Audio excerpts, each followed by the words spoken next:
Heboh, belasan karangan bunga di Polres Metro minta polisi segera lakukan ini ke Agnes, pacar Mario Dendi.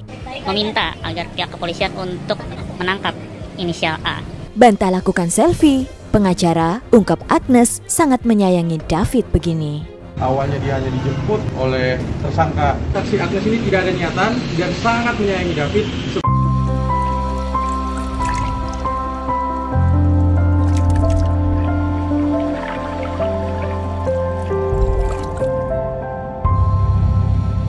Selamat datang di Seruni Channel. Dalam karangan bunga ini kebanyakan isinya adalah meminta agar pihak kepolisian untuk menangkap inisial A. Polisi terus mengusut kasus penganiayaan yang dilakukan oleh Mario Dendi Satrio terhadap Kristalino David Ozora di kawasan Pesanggerahan Jakarta Selatan pada Senin 20 Februari 2023 kemarin. Dalam kasus ini, Mario Dendi Satrio dan S telah ditetapkan sebagai tersangka, sedangkan untuk Agnes masih berstatus sebagai saksi.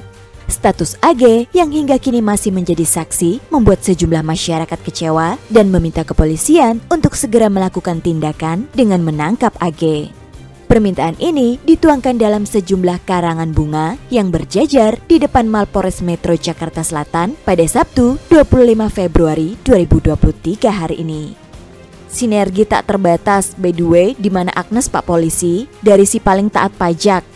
Penjara anak ada kok, yuk bisa yuk tangkap Agnes dari bukan generasi micin, terlihat tulisan dalam beberapa karangan bunga itu. Setelah dihitung, karangan bunga yang berjajar itu berjumlah 11 dengan berbagai macam tulisan. Ya, nama Agnes Gracia Haryanto terseret buntut pengeroyokan dan penganiayaan Kristalino David Ozora alias David.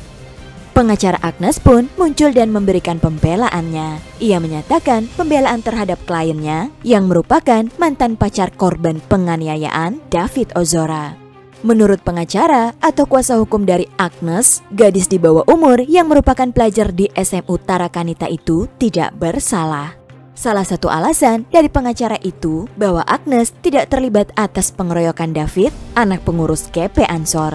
Karena teman wanita dari Mario yang masih berusia 15 tahun itu cuma dijemput tersangka yang sekarang mendekam di Polres Metro Jakarta Selatan. Klien kami Agnes memang harus kami bersihkan namanya. Dia sama sekali tidak tahu kejadian ini akan terjadi begini. Awalnya dia hanya dijemput. Informasi pembelaan dari pengacara Agnes itu beredar di akun-akun gosip. Kuasa hukum Agnes juga mengklarifikasi kabar yang menyebut Agnes Gracia melakukan selfie alias swafoto di atas tubuh David yang koma dan terpapar di TKP. Kami juga mau klarifikasi hal yang penting. Ada selfie di atas tubuh dari saudara David. Itu sama sekali tidak benar. Ucapnya dilansir dari liputan6.com. Saksi Agnes ini tidak ada niatan dan sangat menyayangi David sebagai manusia. Pose selfie itu sangat tidak benar. Dan untuk menyuruh melakukan pun tidak mungkin karena dia masih di bawah umur dan dia tidak ada niatan untuk itu. Mangata Toding Alo juga menggarisbawahi bahwa status hukum Agnes dalam kasus dugaan penganiayaan yang melibatkan anak Rafael Alun Trisambodo, mantan pejabat di Direktorat Jenderal Pajak, masih sebagai saksi. Wah guys, jadi bagaimana menurut kalian? Tulis pendapat kalian di kolom komentar ya. Jangan lupa tinggalkan komentar kamu, like dan subscribe Seruni Channel.